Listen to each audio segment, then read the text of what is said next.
விருப்பம் போல் துணை அமைய தமிழ் மேட்ரிமோனி ஆப்பை டவுன்லோட் செய்யுங்கள். என்றென்றும் தமிழர்களின் number 1 choice. Welcome to IPS finance. இன்னைக்கு ஒரு ஸ்பெஷல் ஷோவாக அமைய போகுது. அது காரணம் என்னங்கிறத நான் சார் கூட பேசுகிறப்ப சொல்கிறேன். இன்னைக்கு மார்க்கெட் நிலவரத்தை பார்த்துடலாம். பல பேர் எதிர்பார்த்துருக்க மாட்டாங்க, பட் அதான் உண்மை. 420 புள்ளிகள் குறைஞ்சு 22,124 நிஃப்டி முடிவடைஞ்சிருக்கு. சென்செக்ஸை பொறுத்த வரைக்கும் சுமார் 1414 புள்ளிகள் சரிஞ்சு 73,198 நிறைவடைஞ்சிருக்கு. அதை தாண்டி செபி தலைவர் மாற்றப்பட்டிருக்காரு. ஏகப்பட்ட செய்திகள் எல்லாமே இருக்கு. வாங்க நம்மளுடைய பொருளாதார விமர்சகர் நாகப்பன் சார் கிட்ட பேசலாம். சார் வணக்கம். வணக்கம் சிபி. மிகப்பெரிய நன்றியை சொல்லணும் சார் எங்க டீம் சார்பாக. ஏன்னா ஐபிஎஸ் ஃபினான்ஸ் ஆரம்பிச்சு இன்னையோட 150வது நாளுங்க சார். கங்க்ராச்சுலேஷன்ஸ், வாழ்த்துக்கள். தேங்க்யூ சார், ரொம்ப சந்தோஷமா இருக்கு சார். நானு, நம்ம எங்க டீம், நம்ம கூட நிறைய நேயர்கள், முதலீட்டாளர்கள் எல்லாருமே நிறைய பேர் சேர்ந்து கூட நிறைய கத்துக்கிட்டு இருக்கோம். தினமுமே அவ்வளவு விஷயங்கள் ஷேர் பண்ணிட்டு இருக்கீங்க. ரொம்ப நன்றி சார். நன்றி இருக்கட்டும், பட் முக்கியமா எனக்கும் நான் உங்க டீம் இவ்வளவு தூரம் நான் லேட் ஆனாலும் முன்ன பின்ன இருந்தாலும் வெளியூர் பயணம் செய்தாலும் அதெல்லாம் பத்தி கவலைப்படாம எவ்வளவு லேட் ஆனாலும் இருந்து அதை ரெக்கார்ட் பண்ணி நீங்க அப்லோட் பண்ணதெல்லாம் எனக்கு தெரியும். எனக்கு என்ன ஒரு தனிப்பட்ட முறையில ஒரு மகிழ்ச்சி அப்படின்னா, இந்த நிகழ்ச்சியை பொறுத்த வரைக்கும் நம்ம இந்த நிகழ்ச்சியை துவங்கி 5 மாதம் கிட்டத்தட்ட முடிவடைகிறது. நம்ம துவங்கிய முதல் வாரத்திலிருந்து நம்ம தொடர்ந்து முதலீட்டாளர்களை காஷன் பண்ணிக்கிட்டே வந்தோம். எக்ஸ்ட்ராவா காஷன் பண்ணோம். ரொம்ப கவனமாக இருக்க வேண்டிய காலகட்டம் இது. சந்தை இறக்கத்தை நோக்கி போய்கிட்டு இருக்கு. நிறைய பேருக்கு நினைவு இருக்கலாம், lower tops and lower bottoms தான் இனிமேல் ஃபார்ம் ஆகும் அடுத்து வரக்கூடிய பல மாதங்களுக்குன்னு நான் போய் சொல்லியிருந்தேன். முதல் நிகழ்வுல இருந்து முதல் வாரம் கேட்டு பார்த்தா தெரியும். தொடர்ந்து நம்ம முதலீட்டாளர்களை இந்த மாதிரியான ஒரு வீழ்ச்சிக்கு தயார்படுத்தி வாங்கும்போது வாய்ப்புகள் நிறைய கிடைக்கும் வாங்குறதுக்கு. ஆனால் மெல்ல மெல்ல வாங்குங்க, அவசரப்பட்டு வாங்க வேண்டாம், என்னால் வீழ்ச்சி இப்போது நிக்க போவதில்லை அப்படிங்கிறதையும் நம்ம தொடர்ந்து சொல்லிட்டு வந்தோம். சோ அதனால ஓரளவுக்கு அதுல ஒரு 100% எல்லாரும் கரெக்டா இருப்பாங்கன்னு சொல்ல முடியாது, ஃபாலோ பண்ணவும் முடியாது. அது ஓரளவு கேட்டிருந்தால் கூட முதலீட்டாளர்கள் ஓரளவு இதுல நிச்சயமா பயன்பெற்றிருப்பதற்கான வாய்ப்பு இருக்கு. அதற்கு நம்ம இந்த நிகழ்ச்சி ஒரு நிச்சயமா உறுதுணையா இருந்திருக்கும் நான் நம்புறேன். சோ அந்த விதத்துல எனக்கு முதலீட்டாளர்களை ஆரம்ப காலகட்டங்கள்லயே நம்ம காஷன் பண்ணது எனக்கு ஒரு மகிழ்ச்சி. ஏன்னா இந்த 5 மாதங்கள்னு சொன்னேன், நேத்துதான் நம்ம பேசணும். இந்த 5 மாதம் தான் சந்தை, அதாவது கிட்டத்தட்ட 1994-95க்கு பிறகு 8 மாதம் தொடர்ந்து பங்குச்சந்தை வீழ்ச்சியை சந்தித்தது. செப்டம்பர் 94 துவங்கி ஏப்ரல் 95 வரை 8 மாதங்கள். அதற்கு பிறகு 5 மாதங்கள் தொடர்ந்து வீழ்ச்சியை சந்தித்தது 1996ஆம் ஆண்டு ஜூலை துவங்கி நவம்பர். இது மாதிரி இந்த 2 தான். இதுக்கப்புறம் 8 மாதமோ 5 மாதமோ, அதுக்கப்புறம் 4 மாதங்கள் 3 முறை, 3 மாதங்கள் பல முறை இருந்திருக்கு. 4 மாதங்கள்ங்கிறது 1990-91, 98ல ஒரு 4 மாதங்கள், 2001ல ஒரு 4 மாதங்கள் தொடர்ந்து இறக்கத்துல சந்தை இருந்ததை பார்க்க முடிந்தது முடிவடையும் பொழுது. அதற்கு பிறகு இந்த 8 மாதத்திற்கு பிறகு, அதாவது 1994-95, அதுக்கடுத்து 96க்கு பிறகு 5 மாதங்கள் தொடர்ந்து வீழ்ச்சியை சந்தித்தது இப்பொழுதுதான். செப்டம்பர் 2024 துவங்கி பிப்ரவரி 2025, இந்த 5 மாதங்கள்ங்கிறது 2வது அல்லது 3வது முறை ஒரு தொடர் வீழ்ச்சியை சந்தித்திருக்கிறது கடந்த 30 ஆண்டுகள்ல. இதுல நீங்க ஒரு விஷயம், நம்ம இவ்வளவு ஒரு முக்கியமான விஷயம், ஏன்னா இதுல நம்ம கவனிக்க வேண்டிய இன்னொரு முக்கியமான விஷயம் இருக்கு. 5 மாதங்கள் தொடர்ந்து வீழ்ச்சியை சந்தித்திருந்தாலும் இந்த 8 மாத தொடர் வீழ்ச்சியின் போது 31% சந்தை வீழ்ந்தது 94-95ல. அதே மாதிரி 96ல இதற்கு முன்னர் 5 மாதங்கள் தொடர் வீழ்ச்சியின் போது 26% சந்தை வீழ்ச்சியை சந்தித்தது குறியீடுகள். அதே மாதிரி 4 மாதம் தொடர்ந்து வீழ்ச்சியை சந்தித்தது 90, 91, 98, 2001, இந்த 3 காலகட்டங்கள்ல. அப்ப கூட 28% 91ல, 98ல 26%, 2001ல 21% வீழ்ச்சியை சந்தித்தது. ஆனால் இப்ப 5 மாதங்கள் தொடர்ந்து வீழ்ந்த போதிலும் கூட 14% தான் சந்தை வீழ்ச்சியை சந்தித்திருக்கிறது. இந்த வித்தியாசம் 90களுக்கும் இப்பவும் 30 ஆண்டுகள்ல இந்த மாற்றம் எப்படி ஏற்பட்டது? ஏன் அப்போது மாதிரி 20%, 30% வீழ்ச்சியை சந்திக்கல சந்தை தொடர்ந்து அப்படின்னு கேட்டீங்கன்னா, இதற்கான முழு காரணம், பாராட்டு எல்லாமே சிறு முதலீட்டாளர்கள், ரீட்டைல் இன்வெஸ்டர்ஸ் சொல்றோம் இல்லையா, அவங்களையும் mutual funds, domestic institutional investors இவர்களைத்தான் சாரும். அவங்க எஃப்ஐஎஸ் எல்லாம் வெளியேறும் பொழுது சந்தையில் அது மிகப்பெரிய தாக்கத்தை ஏற்படுத்தாமல் அதை ஒரு முதலீட்டிற்கான வாய்ப்பாக பார்த்து வாங்க துவங்கியதன் காரணமாகத்தான், அந்த எஸ்ஐபி குறிப்பாக அதன் காரணமாகத்தான் இந்த வீழ்ச்சி மட்டுப்பட்டிருக்குதுன்னு நான் நினைக்கிறேன். இதே மாதிரியான ஒரு போக்கு அடுத்த 6 மாதமோ ஒரு ஆண்டோ தொடருமானால் இந்த வீழ்ச்சி மெதுவாக பக்கவாட்டு நகர்தலை நோக்கி சென்று, கன்சாலிடேஷன் பேஸ்னு சொல்லுவோம் இல்லையா, அதை நோக்கி சென்று மீண்டும் அடுத்த ஓராண்டுக்கு பிறகு ஓரளவுக்கு பழைய உச்சத்தை காணுவதற்கான வாய்ப்புகள் இருக்கு. இன்ஃபேக்ட் நம்ம சிட்டி பேங்க் பார்த்தோம், நேற்று முந்த நாள் பார்த்தோம்னு நினைக்கிறேன், 2 நாட்களுக்கு முன்பு. இந்த ஆண்டு இறுதியில் கூட 26,000 மீண்டும் நிப்டி குறியீடு வருவதற்கான வாய்ப்புகள் இருக்குன்னு சொல்லியிருந்தாங்க. எவ்வளவு குறையும் அவங்க சொல்லிருக்காங்களா சார் அந்த இதுல? நான் சொன்ன மாதிரி அதனுடைய ஒரிஜினல் அந்த முழு ரிப்போர்ட் எனக்கு அக்சஸ் இல்லை, அதனால நான் அதை படிக்கல. பட் நம்ம பேசிட்டோம், நம்ம 21,400 அல்லது 21,300ங்கிற அளவுக்குலாம் வந்தால் கூட நான் ஆச்சரியப்பட மாட்டேன் சந்தையை பொறுத்த வரைக்கும். பட் இப்போதைக்கு ஒரு சில நல்ல விஷயங்கள், உதாரணமா இன்னைக்கு பாத்தீங்கன்னா நம்முடைய பொருளாதார வளர்ச்சி குறித்த புள்ளி விவரங்கள் வந்திருக்கு. இந்தியாவினுடைய பொருளாதார வளர்ச்சி ஜிடிபி இருக்கு இல்லையா, கிராஸ் டொமஸ்டிக் ப்ராடக்ட் அப்படிங்கிறது 3ஆம் காலாண்டு, நடப்பு நிதியாண்டின் 3ஆம் காலாண்டு 2024-25 டிசம்பர் மாதத்தோடு முடிவடைந்த அந்த காலாண்டு எடுத்துக்கிட்டீங்கன்னா 6.2% இந்திய பொருளாதாரம் வளர்ச்சியை சந்தித்திருக்கிறதுன்னு சொல்லியிருக்காங்க. இது வந்து கிட்டத்தட்ட இதுல ஒரு பாசிட்டிவ்னு பாத்தீங்கன்னா, இதற்கு முந்தைய காலாண்டுல செப்டம்பர் மாதம் முடிவடைந்த காலாண்டுல பாத்தீங்கன்னா 5.6% தான் இருந்தது. அது இப்போ வந்து 6.2% இருக்குது. இது வந்து ஒரு அப்படி பாத்தீங்கன்னா பாசிட்டிவ்னு நம்ம பார்க்கலாம். பட் அட்வான்ஸ் எஸ்டிமேட்ஸ் இது மாறிக்கிட்டே இருக்கும். ரிவைஸ் எஸ்டிமேட் இப்ப இந்த டீடைல் கூட முழு விவரமும் mospi.gov.in இருக்குல்ல, ministry of statistics and programme implementation, இவங்களுடைய இணையதளத்துல போய் பாத்தீங்கன்னா முழு ரிப்போர்ட் 49 பக்கங்கள் இந்த ஜிடிபி கால்குலேஷன் எப்படி பண்ணிருக்காங்க, அதை எப்படி ரிவைஸ் பண்ணிருக்காங்க, கடந்த காலத்துல உள்ளதுக்கு எல்லா டீடைலும் கொடுத்திருக்காங்க. கட்டாயம் வந்து பொருளாதாரம் குறித்து முழு விவரம் தெரிந்து கொள்ள விரும்புபவர்கள் இந்த மாதிரி டீடைல்ஸை நம்ம படிக்கிறது நல்லது. அதுல சொல்லியிருக்கிறது 2023-24க்குள்ள அந்த growth ரேட்டை ரிவைஸ் பண்ணிருக்காங்க 9.2%. 24-25க்கு 6.5% இருக்கும்னு சொல்லி எஸ்டிமேட் கொடுத்திருக்காங்க. பட் 3ஆம் காலாண்டுக்கு அது 6.2% தான் அப்படிங்கறதையும் கொடுத்திருக்காங்க. இது நம்ம ஒரு ஒரு பாசிட்டிவான நியூஸ் சந்தையை பொறுத்தவரை. பட் ரொம்ப பெரிய பாசிட்டிவ்னு சொல்ல முடியாது. சந்தையை பொறுத்த வரைக்கும் வந்து மார்க்கெட் போல்ஸ் எல்லாம் 6.3% வரைக்கும் சொல்லிட்டு இருந்தாங்க. ஸோ அதனால வந்து ஒரு ஒரு ஒரு பெரிய இம்பாக்ட் அது கிரியேட் பண்ணாதுன்னு நினைக்கிறேன் சந்தையில. இப்போ ஜிடிபிக்கும் பங்குச்சந்தைக்கும் ஏதாவது டைரக்ட் லிங்க் இருக்குங்களா இல்ல? நிச்சயமா, அதாவது ஜிடிபியினுடைய ஒரு பிரதிபலிப்பு தான் பங்குச்சந்தையை தவிர பங்குச்சந்தையிலிருந்து ரிவர்ஸா நம்ம ஜிடிபியை பாக்குறது இல்ல. நம்ம கிராஸ் டொமஸ்டிக் ப்ராடக்ட்ங்கிறது நம்ம நாட்டினுடைய ஒட்டுமொத்த உற்பத்தி, அந்த எண்ணங்களை எடுத்து அந்த நம்பர்ஸ் எடுத்து அந்த மதிப்போடு பெருக்கணும்னா கிடைக்கக்கூடியது நம்முடைய உற்பத்தியினுடைய மதிப்பு. இவ்வளவு உற்பத்தி செய்திருக்கோம், இவ்வளவு ரூபாய் மதிப்புள்ள பொருட்களை உற்பத்தி செய்திருக்கிறோம் சென்ற ஆண்டு, இந்த ஆண்டு அதை விட இவ்வளவு அதிகமாக உற்பத்தி செய்திருக்கிறோம் அப்படின்னு சொல்லும் பொழுது அது வந்து இன்றைய மதிப்புல போடும் பொழுது அது நோஷனல் ஜிடிபின்னு சொல்றது. இன்றைய மதிப்புல பணவீக்கத்துக்கு தக்க அட்ஜஸ்ட் பண்ணிட்டு அதை சரி செய்து போடும் பொழுது அது ரியல் ஜிடிபி, உண்மையான பொருளாதார வளர்ச்சி அப்படிங்கிறது. இந்த ஒரு உண்மையான பொருளாதார வளர்ச்சிங்கிறது 6.2%. இது அதிகரிக்க அதிகரிக்க நிறுவனங்கள் வந்து உற்பத்தியை அதிகரிச்சிருக்கதா அர்த்தம். அப்படின்னா அவங்களுடைய லாபமும் பெரும்பாலும் அதிகரிப்பதற்கான வாய்ப்புகள் அதிகம். காஸ்ட் இன்க்ரீஸ் ஆகாத வரைக்கும் விற்பனை அதிகரிப்பதா அர்த்தம். ஸோ டாப் லைன் growth இருக்கும்பொழுது பாட்டம் லைன் growth இருக்கும் இல்லையா. So GDP is directly related to. சரி, நீங்க மார்க்கெட்டை பத்தி பாக்குறதுக்கு முன்னாடி முதல்ல முதலீட்டாளர்கள் அவங்க போர்ட்ஃபோலியோ பார்க்கலாமா சார்? ஏன்னா பல பேரோட இது வந்து ரொம்ப ரெட்ல இருக்கான், பிளட் பாத்தா இருக்கான், நிச்சயமா பயப்படுறாங்க பாக்குறதுக்கே.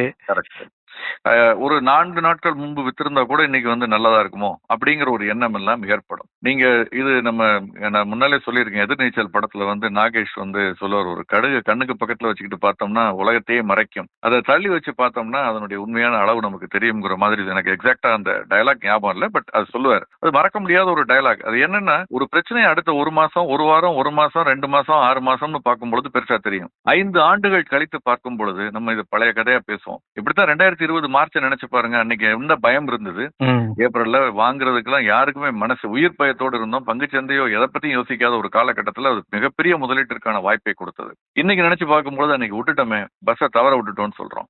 அந்த மாதிரி இன்னும் 5 ஆண்டுகள் கழித்து இந்த 6 மாதங்களையும் வரப்போகும் ஒரு ஆண்டையும் தவற விடுபவர்கள் ரெக்ரெட் பண்றதுக்கான வாய்ப்பு அதிகமா இருக்கு. ஸோ அந்த ரியர்வியூ மிரர் டிரைவிங்னு சொல்றது, ரியர்வியூ மிரரை பார்த்துக்கிட்டே டிரைவ் பண்ணோம்னா ஃப்ரண்ட்ல பார்க்காம ஆக்சிடென்ட் ஆயிடும். ரியர்வியூ மிரரை பார்க்கணும், ஒரு காஷனுக்கு பார்க்கணும். பட் நம்ம முக்கியமாக பார்க்க வேண்டியது ஃப்ரண்ட்ல, முன்னேற நம்ம பார்க்கணும். ஸோ அப்படி பார்க்கும் பொழுது ஓரிரு ஆண்டுகள் கழித்து நிச்சயமாக நம்முடைய பொருளாதாரம் மீண்டும் வலுவான நிலையை நோக்கி செல்லும் என்ற நம்பிக்கை உள்ளவர்கள் எனக்கு இருக்கு. உங்களுக்கு இருந்ததுன்னா இந்த கவலைகளை மறந்துட்டு இதை வாய்ப்பா பார்த்து தொடர்ந்து முதலீடு செய்யணும். அப்கோர்ஸ் தொடர்ந்து முதலீடு செய்யறதுன்னா பணம் எங்க இருந்து வரும் சார்ங்கிற கேள்வி இருக்கு. மாதாந்திர சேமிப்பில் இருந்து அல்லது வாடகை வர்றது அல்லது சம்பளம் வர்றது, இதுல இருந்து ஒரு பகுதியை எடுத்து கொஞ்சம் கொஞ்சமாக முதலீடு செய்யணும். நான் திரும்ப அதான் சொல்றேன், ரொம்ப காஷியஸா. யாருக்குமே இதனுடைய உண்மையான பாட்டம் என்னன்னு தெரியாது. மிகப்பெரிய ரிசர்ச் அவுட்ஃபிட்டை வச்சு கோடிக்கணக்கான அளவில் சம்பளம் கொடுத்து மிகப்பெரிய படிப்பு படித்தவர்கள், வெளிநாட்டில் படித்தவர்கள், இங்கு ஐஏஎம்ல படித்தவர்களை சார்ட்டர்ட் அக்கௌண்டன்ஸை வச்சு ஆய்வு செய்பவர்கள் கூட இதுதான் பாட்டம், இதுதான் டாப்னு சொல்லவே முடியாது. அப்படிப்பட்ட ஒரு சூழல்ல நம்ம அதுக்கு வெயிட் பண்ணிக்கிட்டு இருக்காமல் அப்பப்போ கொஞ்சம் கொஞ்சமா வாங்க ஆரம்பிக்கிறது நல்லது. இதனுடைய ஃபேக் எண்ட்ல கொஞ்சம் அக்ரெசிவா, கொஞ்சம் ஜாஸ்தியா வாங்க ஆரம்பிக்கலாம் இந்த வீழ்ச்சி அதிகமாக இருக்கும் பொழுது. இன்னும் அதை நோக்கி நம்ம செல்லல் இன்னும் நான் நினைக்கிறேன். இது பெரும்பாலும் வந்து லோயர் டாப் லோயர் பாட்டம்ங்கிறது தொடர்ந்து இருந்துகிட்டு. ஓகே, இன்னைக்கு பாக்குறப்ப எல்லாமே நெகட்டிவ் தான் சார். எதுவுமே பாசிட்டிவ்னு சொல்ல முடியல என்னால பாக்குறப்ப. ஆமாம், சென்செக்ஸ் எடுத்துக்கிட்டீங்கன்னா ஒரே ஒரு ஹெச்டிஎஃப்சி வங்கியை தவிர எல்லா 29 பங்குகளும் இன்னைக்கு இறக்கத்துல தான் இன்னைக்கு முடிவடைஞ்சிருக்குது நீங்க சொல்ற மாதிரி. ஆமாங்க சார், கிட்டத்தட்ட ஒரு 1400 அங்க. இங்க பாக்குறப்ப 420 கம்மியாயிட்டு இருந்தது. பட் 400ங்கிறத நம்ம பாக்கல அண்மை காலமா. அது மட்டும் இல்ல, சென்செக்ஸ் நீங்க செக்டார் பாருங்க, எல்லா செக்டாருமே இன்னைக்கு டவுனு. அதே மாதிரி நிப்டி 50, 100, 200, 500 ஷேர்ஸ், பிராடர் பரந்த குறியீடு 500 பங்குகளை உள்ளடக்கிய குறியீடு, ஸ்மால் கேப், மிட் கேப் எல்லாமே 2% மேல ஒரு வீழ்ச்சியை சந்தித்திருக்கிறது. ஐடி பங்குகள் 4% வீழ்ச்சியை சந்தித்திருக்கிறது. இது எல்லாமே கிளியர் இண்டிகேஷன். இன்ஃபேக்ட் நீங்க அட்வான்ஸ் டிக்ளைன் பாருங்க, 490 பங்குகள் தான் அட்வான்ஸ், 2414 பங்குகள் டிக்ளைன் ஆயிருக்கு என்எஸ்சில. மிக முக்கியமாக 52 வீக் லோவை தொட்ட பங்குகளுடைய எண்ணிக்கை 789. 2972 பங்குகள் இன்னைக்கு வணிகமாயிருக்கு தேசிய பங்குச்சந்தையில. அதுல 289 பங்குகள் கிட்டத்தட்ட 3 ஒரு பங்குன்னு சொல்லலாமா, அதாவது 4 ஒரு பங்கு இன்னைக்கு 52 வீக் லோவை தொட்டிருக்கு. இந்த மாதிரி பார்த்து பல நாட்கள் ஆயிடுச்சு. பிஎஸ்சில 900 பங்குகளுக்கு மேல் 52 வார குறைந்தபட்ச விலையில் இன்று வணிகமாயிருக்கதை பார்க்க முடிகிறது. இன்று வணிகமான 4000 பங்குகள், 4052 பங்குகள், 4 ஒரு பங்கு கிட்டத்தட்டன்னு சொல்லலாம். அந்த அளவுக்கு ஹை பாக்குறப்ப சிங்கிள் டிஜிட் சார், 8 தான் இருக்கு.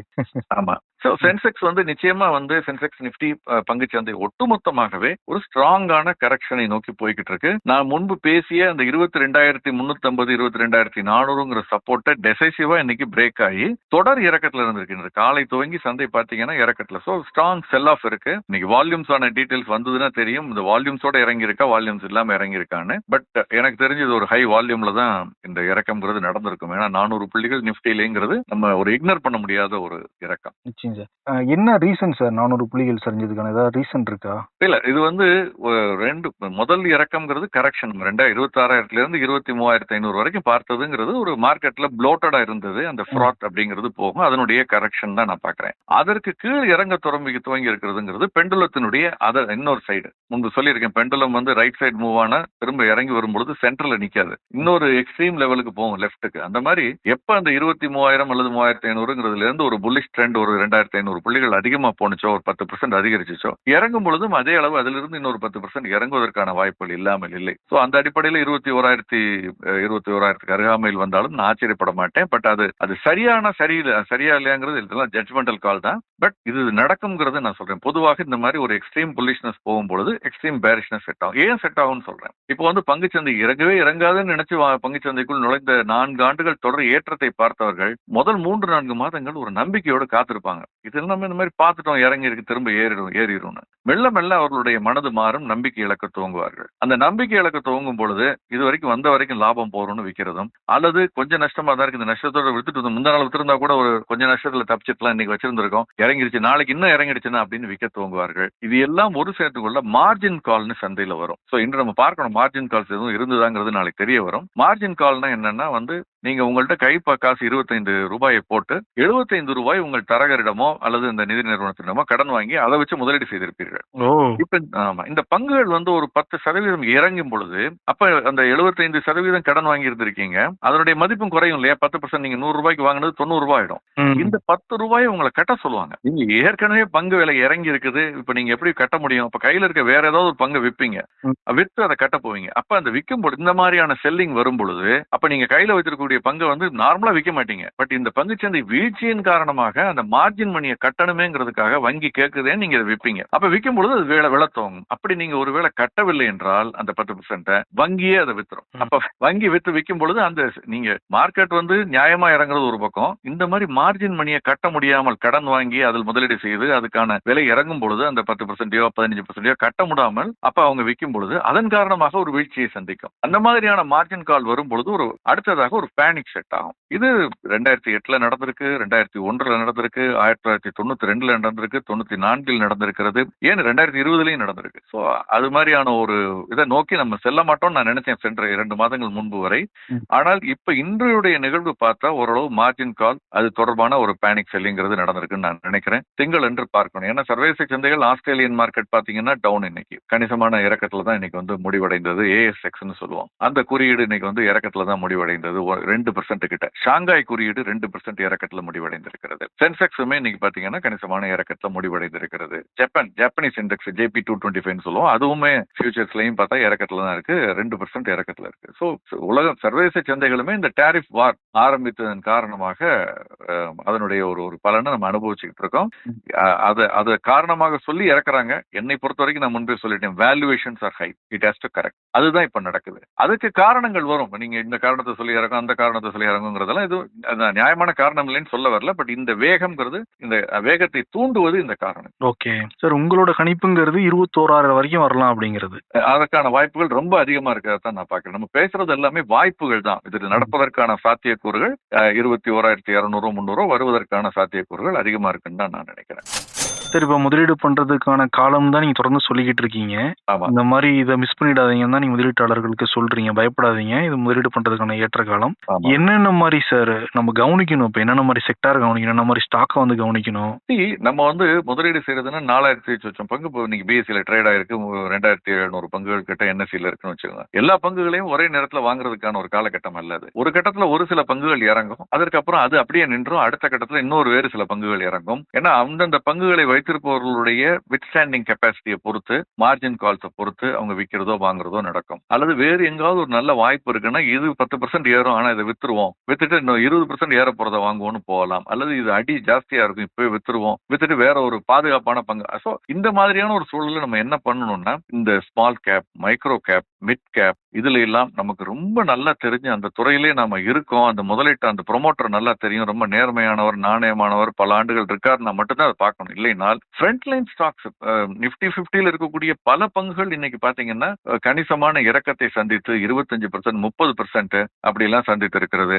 நல்ல ப்ரொமோட்டர்ஸ் இருக்கக்கூடிய நிறுவனங்கள், எதிர்காலத்துல நல்ல பிசினஸ் இருக்கும், ஆனால் தற்காலிகமாக ஒரு செட்பேக் இருக்கும், அடுத்த ஓராண்டுக்கோ 2 ஆண்டுகளுக்கோ. அந்த மாதிரி பங்குகளை ஐடென்டிஃபை பண்ணிட்டு நம்ம மெல்ல நம்ம அடுத்த ஓராண்டுல என்னால ₹1,00,000 தான் முதலீடு செய்ய முடியும்னா மாதம் ₹10,000 அல்லது ₹8,000 அதை பிரித்து முதலீடு செய்யறது பெட்டர். அந்த 8,000ல 2 பங்குகள்னா அந்த 2 பங்குகள்ல 4,000 நமக்கு அதிக நம்பிக்கை அளிக்கக்கூடிய அதிக கரெக்ஷனான பங்குகள் 6,000, இன்னொரு பங்குல 2,000 நம்ம ஒரு கால்குலேஷன் வச்சுக்கிட்டு முதலீடு செய்யறது தான் நல்லது. பட் பெரும்பாலும் சிறு முதலீட்டாளர்களை பொறுத்தவரை நான் சொல்ல விரும்புவது, நிப்டி இண்டெக்ஸ் மாதிரியான ஒரு மியூச்சுவல் ஃபண்ட்ல SIP பண்றதுக்கு, இன்ஃபேக்ட் வீக்லி SIP கூட பண்ணலாம் இந்த மாதிரியான காலகட்டங்கள்ல. அதற்கான ஒரு காலகட்டமாகத்தான் நான் அதை பாக்குறேன். யாராலையும் இந்த பாட்டம் என்னங்கிறது சொல்ல முடியாதுங்கிறது நம்ம புரிஞ்சுக்கணும். அவர் சொன்னாரு நடந்துருச்சு அப்படின்னா அது காக்கா உட்கார பணம் இந்த மாதிரி தான் நம்ம எடுத்துக்கணுமே தவிர ஒரு கெஸ் ஒர்க்கு தான் எல்லாரும் பண்ண முடியும். அதுல இன்னைக்கு வந்து நிறைய ஸ்டாக் வந்து கீழே விழுந்திருக்கு. எல்லா ஸ்டாக்குமே கிட்டத்தட்ட கீழே விழுந்திருக்கு.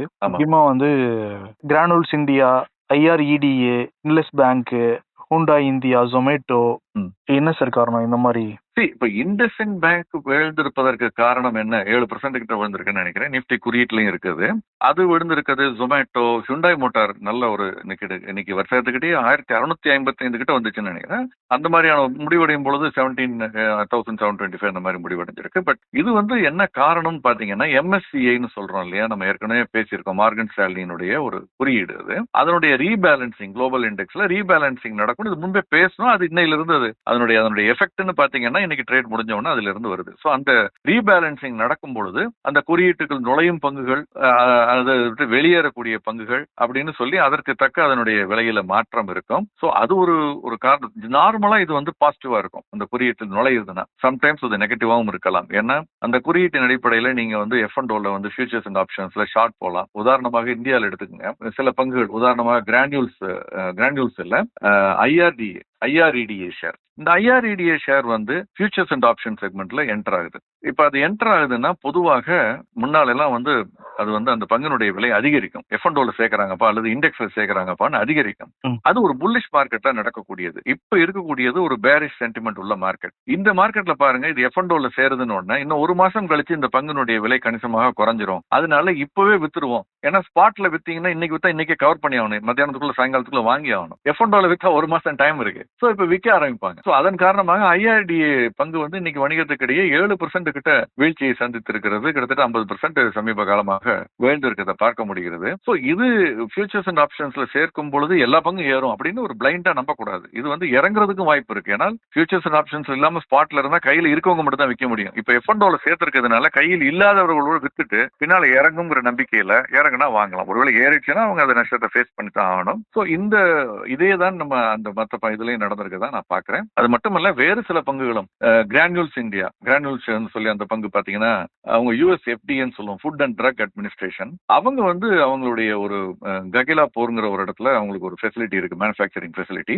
அந்த ஹைதராபாத்ல அதை இன்ஸ்பெக்ட் பண்ணிட்டு ஆகஸ்ட்ல பண்ணது இந்த இன்ஸ்பெக்ஷன். அதற்கு பிறகு அதன் தொடர்ச்சியாக அவங்க சில ஒரு இது கொடுத்திருக்காங்க, என்ன சொல்றது, அது OAIன்னு சொல்லுவாங்க, அபிஷியல் ஆக்ஷன் இண்டிகேட்டர்னு சொல்லி ஒரு வார்னிங் மாதிரின்னு வச்சுக்கோங்களேன். அதை பெருசா எக்ஸ்பிளைட் பண்ணல இன்னும். பட் ஆனால் இது சில அந்த மேனுஃபேக்சரிங் ஃபெசிலிட்டியில சில குறைபாடுகள் இருக்கு, அதை சீர் செய்ய வேண்டும் அப்படின்னு சொல்லுவாங்க.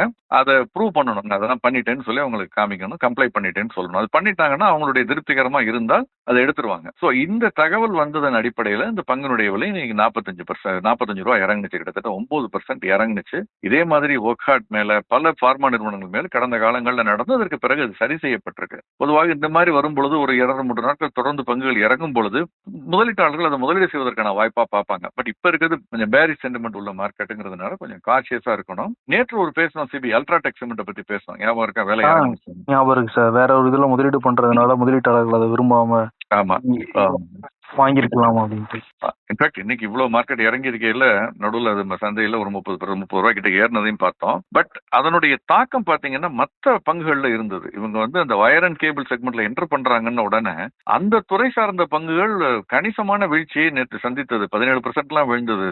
Polycab India, KE industries, ultra Havells India, இந்த மாதிரி நிறுவனங்கள், இதே துறையில் இருக்கக்கூடிய நிறுவனங்கள், பிர்லா மாதிரியான ஒரு மிகப்பெரிய நிறுவனத்திலிருந்து அவங்க நமக்கு போட்டியா வர்றாங்கன்னு தெரிஞ்ச உடனே இந்த இருக்க சந்தை பெரிய சந்தை, வளர்ச்சி அடைந்த சந்தையா இருந்தா கூட காம்படிஷன் அதிகமாகும் பொழுது அவங்க அந்த லாபம் அவங்களுக்கு குறைவதற்கான வாய்ப்பு இருக்கு. ஏன்னா கடந்த கால ட்ராக் ரெக்கார்டு அந்த மாதிரி பிர்லா குழுமத்தினுடையது. ஓராண்டுக்கு முன்பு உங்களுக்கு நினைவு இருக்கலாம், அவங்க பெயிண்ட் செக்மெண்ட் என்டர் பண்றேன்னு சொன்னாங்க. சொன்னோன்னு என்ன நடந்தது?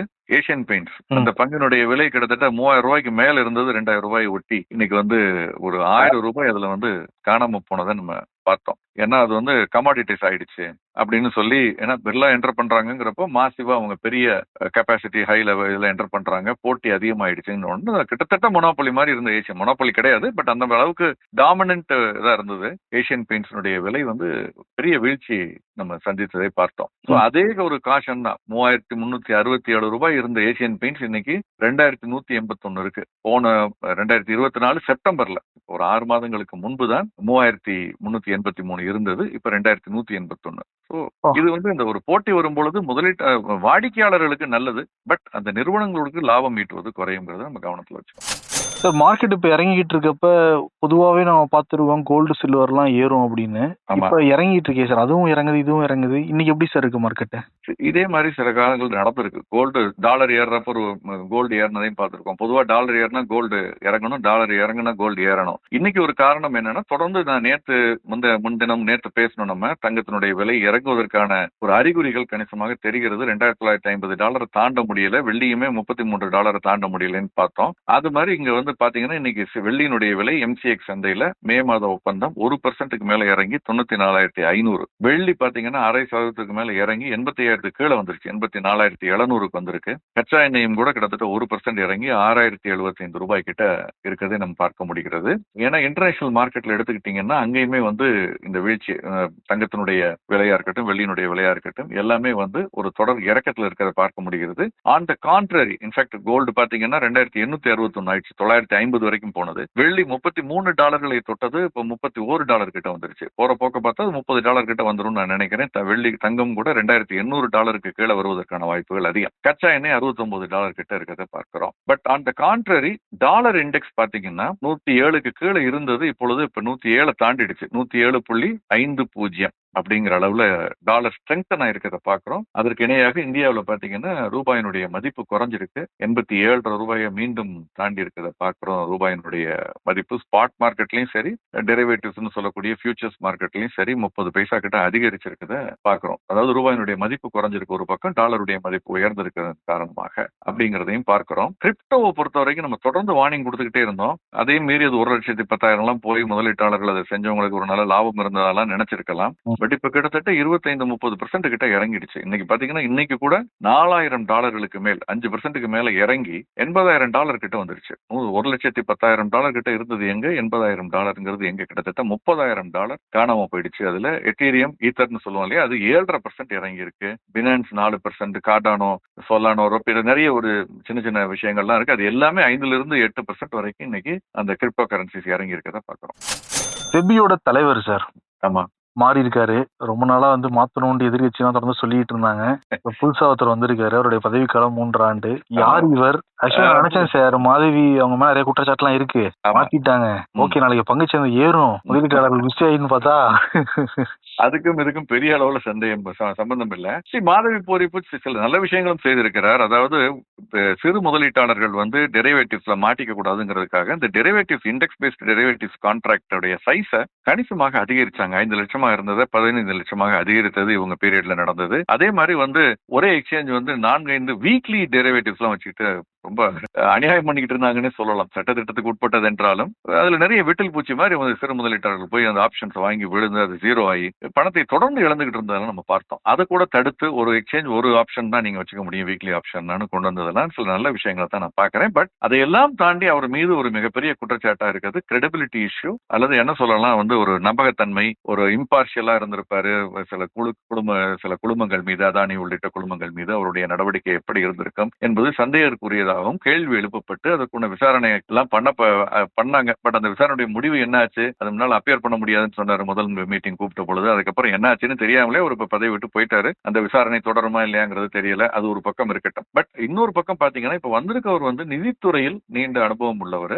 துஹின் காந்த பாண்டே அப்படிங்கிறவர். ஏன்னா ஏற்கனவே பைனான்ஸ் டிபார்ட்மெண்ட்ல ரெவென்யூ செக்ரட்டரியா இருக்காரு. சோ அந்த ஒரிசா கேடர்னு சொல்றாங்க, அதுல இருந்து வந்திருக்கிறார். சோ இது வந்து டிபிக்கலா ஒரு ஐஏஎஸ் அவங்களுடைய நடவடிக்கைகள் வேற மாதிரி இருக்கும். இப்ப சந்தையிலிருந்து வந்தவர் மாதவி போரிப்பு. சந்தையில என்ன மாதிரியான ஃப்ராட்ஸ் நடக்குது, அதை எப்படி சரி செய்யணும், அல்லது அது சின்ன சின்ன பெட்டி இஷ்யூஸ், சில ப்ராப்ளம்ஸ் எல்லாம் இருக்கும். அதை வந்து பெரிய ஐஏஎஸ் ஆபீசர்ஸ் கண்டுக்க மாட்டாங்க. பட் இந்த மாதிரி சந்தையில் இருந்து வருபவர்கள் அதெல்லாம் பார்த்து அதற்கு சில நடவடிக்கைகள், சந்தையில் அவர்களுக்கு அனுபவம் இருக்கிறதுனால நல்லது கெட்டது எல்லாமே தெரியும். நல்லவர்களா இருந்தா நல்லது நடக்கும், இல்லைன்னா வேற மாதிரி இருக்கும். பட் ஒரு டிபிக்கல் ஐஏஎஸ் பேக்ரவுண்ட்ல இருந்து வரும்போது பெரும்பாலும் அட்மினிஸ்ட்ரேட்டிவ் சைடு, கவர்னன்ஸ் சைடு அதை நல்லா பார்க்கறதுக்கு முயற்சி எடுப்பார்கள். சந்தையில் இருக்கக்கூடிய மைக்ரோ லெவல்ல சில changes, small investors, retail investor இருக்கக்கூடிய கஷ்டங்கள் அதெல்லாம் எவ்வளவு தூரத்துக்கு புரிஞ்சுக்கிட்டு அதை வந்து நடைமுறைப்படுத்துவாங்கிறது நமக்கு தெரியல. பட் பை அண்ட் லார்ஜ் இந்த பாஸ்ட் ட்ராக் ரெக்கார்ட் பாத்தீங்கன்னா வந்து இண்டஸ்ட்ரியில இருந்து வந்தவங்களை விட கவர்மெண்ட்ல இருந்து வந்தவங்களுடைய பீரியட்ல வந்து பெரும்பாலும் வந்து ரிஃபார்ம்ஸ் ரொம்ப நல்லா நடந்ததோ இல்லையோ, பட் ஒரு கவர்னன்ஸ் இஷ்யூஸ் ரொம்ப வராம முடிந்த வரைக்கும் பார்த்துக்க முயற்சி எடுத்திருக்காங்க. அது தொடர்றதுக்கான வாய்ப்புகள் அதிகமா இருக்கதான் நான் பாக்குறேன். இந்த பிசிக்கல் டெபிசிட் அந்த தரவு கூட வந்திருக்கு இல்லைங்க சார் இன்னைக்கு? ஆமா, இந்தியாவினுடைய பிசிக்கல் டெபிசிட் அதாவது பற்றாக்குறை ஏப்ரல் மாதம் துவங்கி ஜனவரி மாதம் வரைக்கும் நடப்பு ஆண்டுல பற்றாக்குறை குறித்த புள்ளி விவரங்கள் வந்திருக்கு. இது வைடன் ஆயிருக்கு, 11.7 லட்சம் கோடி அப்படின்னு சொல்லியிருக்காங்க. இது நல்ல விஷயமா நான் பார்க்கல. என்ன காரணம்னா பற்றாக்குறை அதிகரிக்க அரசு அதிக கடன், ஒன்று அவங்க பிளான் பண்ண திட்டமிட்ட செயல்பாடுகள் நடக்காம போகும், அந்த திட்டங்களை நிறைவேற்ற முடியாம போகும், ஏன்னா கையில காசு இல்ல கடன் வாங்கணும். அப்படி ஒருவேளை அரசு கடன் வாங்கினா அப்ப அரசும் கடன் வாங்கும் பொழுது வட்டி விகிதம் அதிகரிக்கும், குறைவதற்கான சாத்தியக்கூறுகள் மிக குறைவு, லிக்விடிட்டி சக் ஆயிடும். அப்ப லிக்விடிட்டி உறிஞ்சப்படும் பொழுது வட்டி விகிதம் அதிகரிக்கும், வட்டி விகிதம் அதிகரிக்கும் பொழுது உற்பத்தி இந்த காஸ்ட் வந்து அதிகரிக்கும், நிறுவனங்கள் ஈட்டக்கூடிய லாபம் குறையும், எக்கானமிக்கு அது நல்லதில்லை. அதுக்காக நம்ம வந்து அந்த திட்டங்களை செயல்படுத்தாமல் இருந்தால் வளர்ச்சி குறையும், அப்ப வேலை வாய்ப்பு குறையும், இப்படி இருக்கு. இந்த மாதிரியான ஒரு சிக்கல்ல இப்ப நம்ம மாட்டிருக்கோம். சோ இந்த பிசிக்கல் டெபிசிட்ங்கிறது வந்து குறைப்பதற்கான எல்லா முயற்சிகளும் மீதம் இருக்கக்கூடிய இந்த நடப்பு காலாண்டில் எப்படி இத்தனைக்கும் டாக்ஸ் ரெவென்யூ நம்ம பேசுறோம், போன மாசம் கூட பேசுறோம், டைரக்ட் டாக்ஸ் ரெவென்யூ கணிசமாக அதிகரிச்சிருக்கு.